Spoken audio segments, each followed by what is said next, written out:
Bismillahirrahmanirrahim.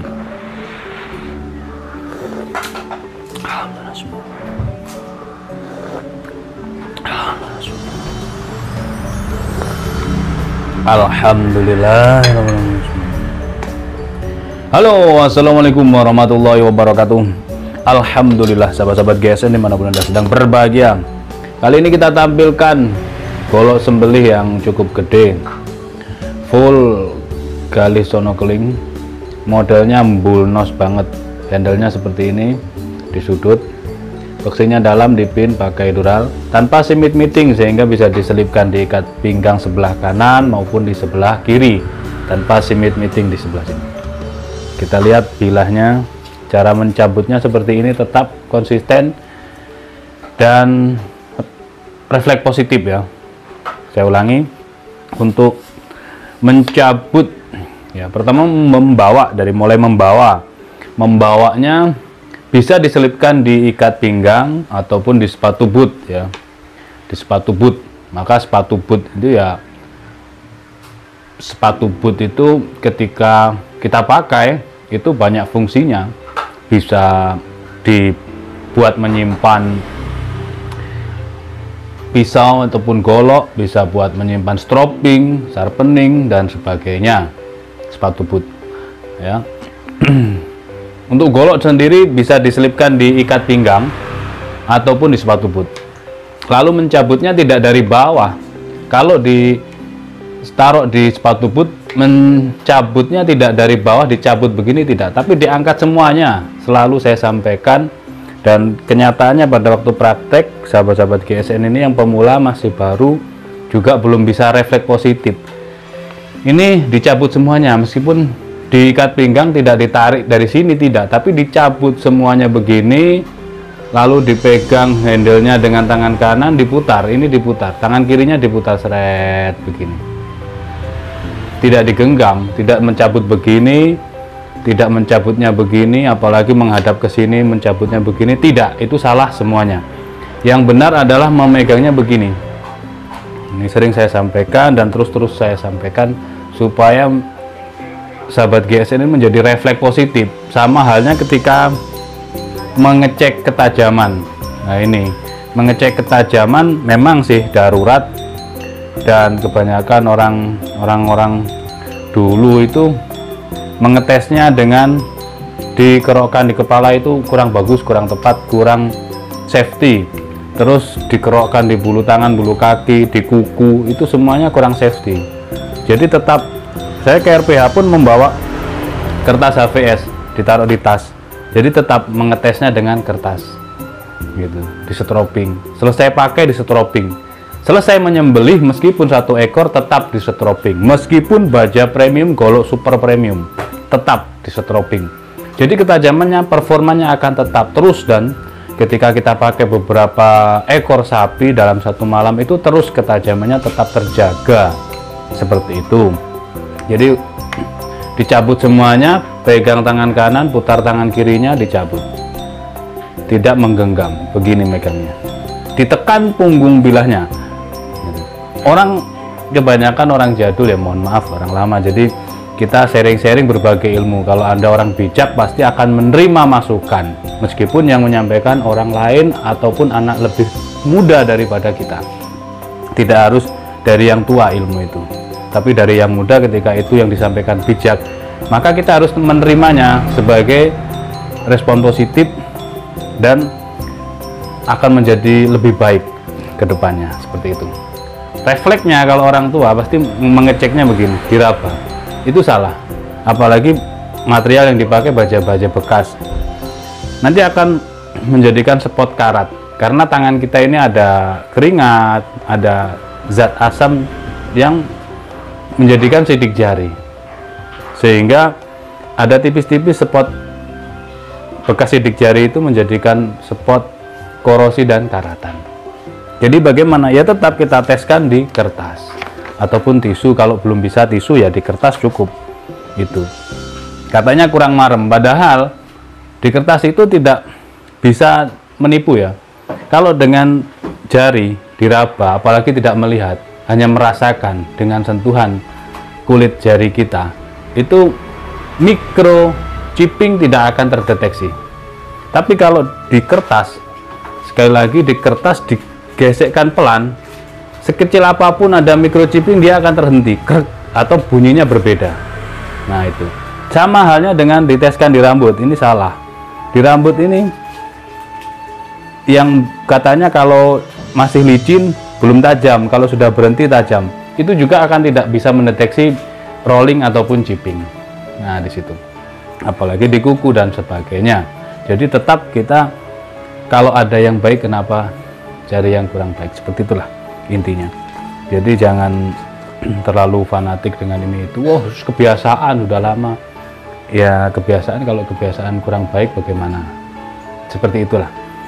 Mudah-mudahan bisa diterima apa yang saya sampaikan ini, bukan semata-mata niat menggurui, tapi demi kebaikan kita bersama. Oke.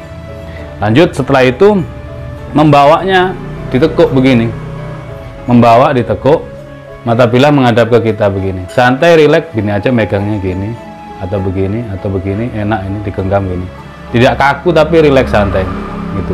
Ininya begini ya, di belakang begini tapi aman, tidak di depan. Kalau di depan begini, posisi tangan kita ini pergelangan menekuk, ini menekuk begini agak dan terlihat kaku. Nanti ketika kita sudah akan siap mengeksekusi, lebih lagi ribet lagi untuk memutar bilah kita, apalagi panjangnya lebih dari siku kita, di atas 30 cm, itu lebih ribet lagi. Jadi cukup begini aja, cukup begini. Nah begini diamankan, rileks, santai membawanya. Oke, itu mencabut pisaunya, pisau ataupun golok sudah jelang eksekusi. Kalau di RPH katrol sudah naik tinggi, sudah persiapan akan dieksekusi. Jadi tidak lama-lama, jangan lama-lama mencabutnya itu, dan jangan membawa pisau dalam keadaan terhunus jalan-jalan, jangan, apalagi di RPH yang licin, jangan, itu sangat berbahaya, resiko sekali buat pribadi ataupun lingkungan, itu sangat beresiko. Selanjutnya dilap juga jangan pakai tangan, jangan disentuh, dilapnya pakai handuk, maka sediakan handuk basah atau handuk kering di bagian kita, di sepatu boot ataupun di sabuk. Oke ya, itu supaya kita refleks positif inilah yang akan menciptakan diri pribadi kita ketika menjadi eksekutor itu terlihat elok, terlihat anggun, indah. Oke.